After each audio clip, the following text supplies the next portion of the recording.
সুন্দরবন সবসময় জলদস্যুদের একটি আস্তানা ছিল এবং সেখানে তাদের আধিপত্য ছিল। এই সুন্দরবনের 328 জন দস্যু আত্মসমর্পণ করায় মাননীয় প্রধানমন্ত্রী গত নভেম্বর 2018 1 নভেম্বর তারিখে সুন্দরবনকে কিছু আর্থিক সাহায্য দেওয়া হবে যাতে তারা সমাজের কিছুটা করে খেতে পারে।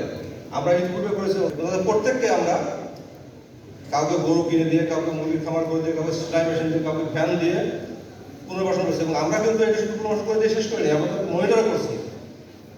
বড় একটা অ্যাচিভমেন্ট ছিল যেখানে মাননীয় প্রধানমন্ত্রী সুন্দরবনের জগৎ সমুদ্র ঘোষণা করেছিলেন, সেখানেও মাননীয় প্রধানমন্ত্রীর নির্দেশে আমরা খেয়াল করি যে যারা সান্ডার করেছিল সেই দিকে যেটা বলবো যে আমার চাকরির শুরু থেকেই এই সর্বহারা জঙ্গি জনদস্যু মাননীয় প্রধানমন্ত্রী যে একটা ঘোষণা দিয়েছিলেন মাদক এবং জঙ্গির বিরুদ্ধে 0 টলারেন্স নীতি, আমরা জঙ্গির ক্ষেত্রে সফল হয়েছি, বাট একটা ক্ষেত্রে সফল হতে পারি মাদক। আমি আত্মসমালোচনা করতে কখনো দ্বিধা করি না। আমি আমার যে বিবেকের কাছে কখনো পিছু পা হই না।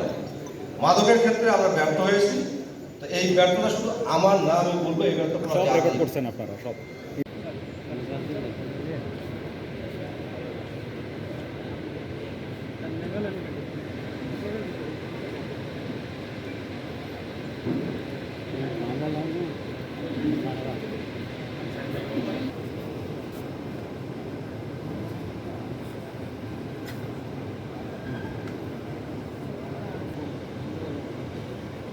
হ্যাঁ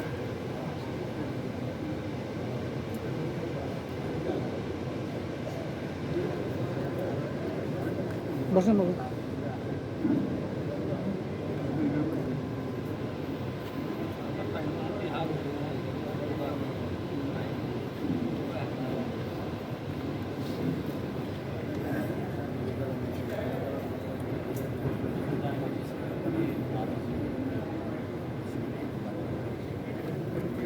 বইন বইন